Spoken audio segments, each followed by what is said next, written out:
Dans le monde de la fiction, Wade Wilson est un nom synonyme de chaos, d'humour noir et de force inarrêtable. Un mercenaire, un anti-héros, un personnage connu pour briser le quatrième mur, toujours avec un sourire narquois derrière son masque. Mais parfois, la réalité peut être bien plus dérangeante que n'importe quelle bande dessinée. Car en octobre 2019, dans la banlieue tranquille de Cap Coral, en Floride, le nom de Wade Wilson s'est soudainement attaché à quelque chose de beaucoup plus sombre. Pas un héros, pas un anti-héros, mais un tueur de sang-froid. Un homme dont les actions ont envoyé des frissons dans toute une communauté, et dont le nom partagé avec une icône de la bande dessinée lui a valu un surnom effrayant, le tueur Deadpool. Notre histoire commence dans la nuit du 7 octobre 2019. Christine Melton, une femme de 35 ans, passait une soirée dans un bar local. Elle cherchait simplement à établir un contact. Cette nuit-là, elle a rencontré Wade Steven Wilson.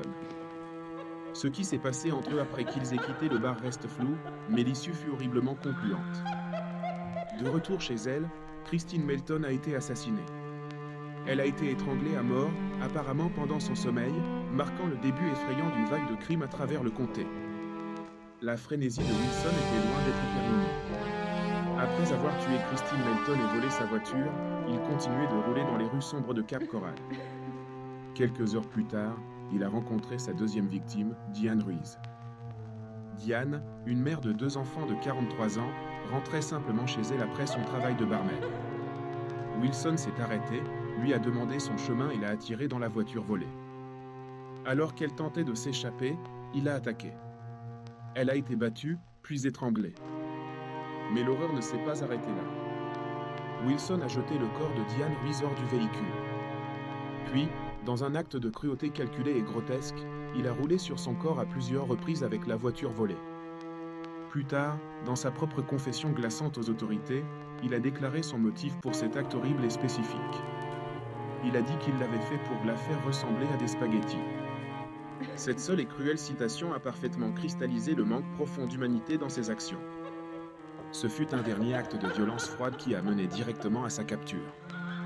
Wilson a appelé son propre père biologique et a avoué les meurtres. Son père et sa belle-mère ont immédiatement contacté la police.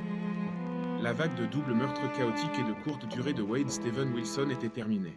Il a été appréhendé le lendemain. Ce qui s'est déroulé dans la salle d'interrogatoire a peut-être été encore plus troublant que les crimes eux-mêmes. Wilson a affiché un manque de remords glaçant, presque clinique. Son attitude était détachée, calme, comme s'il discutait d'événements anodins.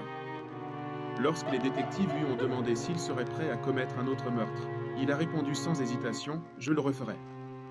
Sa défense plaiderait plus tard que Wilson souffrait de lésions cérébrales dues à de multiples blessures à la tête et était affecté par l'abus de drogue. Mais l'accusation a rejeté cela, arguant que le détachement froid du tueur révélait une intention préméditée et malveillante, qu'il s'agissait d'un cas de le tuer pour le plaisir de tuer. Les médias se sont immédiatement emparés de l'affaire, motivés par la coïncidence étrange du nom du tueur. Wade Wilson, le nom du mercenaire à la gueule de Marvel. Le surnom ou le tueur Deadpool est devenu un raccourci viral pour une réalité brutale. Cet angle sensationnel a amplifié l'horreur. Il a forcé le monde à contraster l'anti-héros fictif et blagueur avec un homme réel qui avait un historique de violence et était responsable des meurtres sauvages de 2 femmes innocentes. Le procès a culminé en 2024. Le jury a entendu les détails du crime, le manque de pitié et la pure brutalité impliquée. La preuve de la nature odieuse de ces crimes était accablante. En août 2024, le juge de circuit Nicholas Thompson a imposé 2 peines de mort. Le juge a souligné que les facteurs aggravant la nature odieuse, atroce et cruelle des meurtres l'emportaient largement sur les circonstances atténuantes. L'histoire du vrai Wade Wilson est un sombre rappel de l'endroit où la frontière entre fiction et réalité peut s'estomper. Le nom peut évoquer des images d'un personnage de bande dessinée immortelle, mais la vérité est un fait froid et dur. Christine Melton et Diane Ruiz étaient 2 femmes réelles, dont la vie a été brutalement et inutilement volée par un homme qui n'a montré aucun remords. La seule véritable horreur ici est l'obscurité qui existait sous la surface d'une ville tranquille de Floride. Christine Melton, Diane Ruiz. N'oubliez pas leur nom.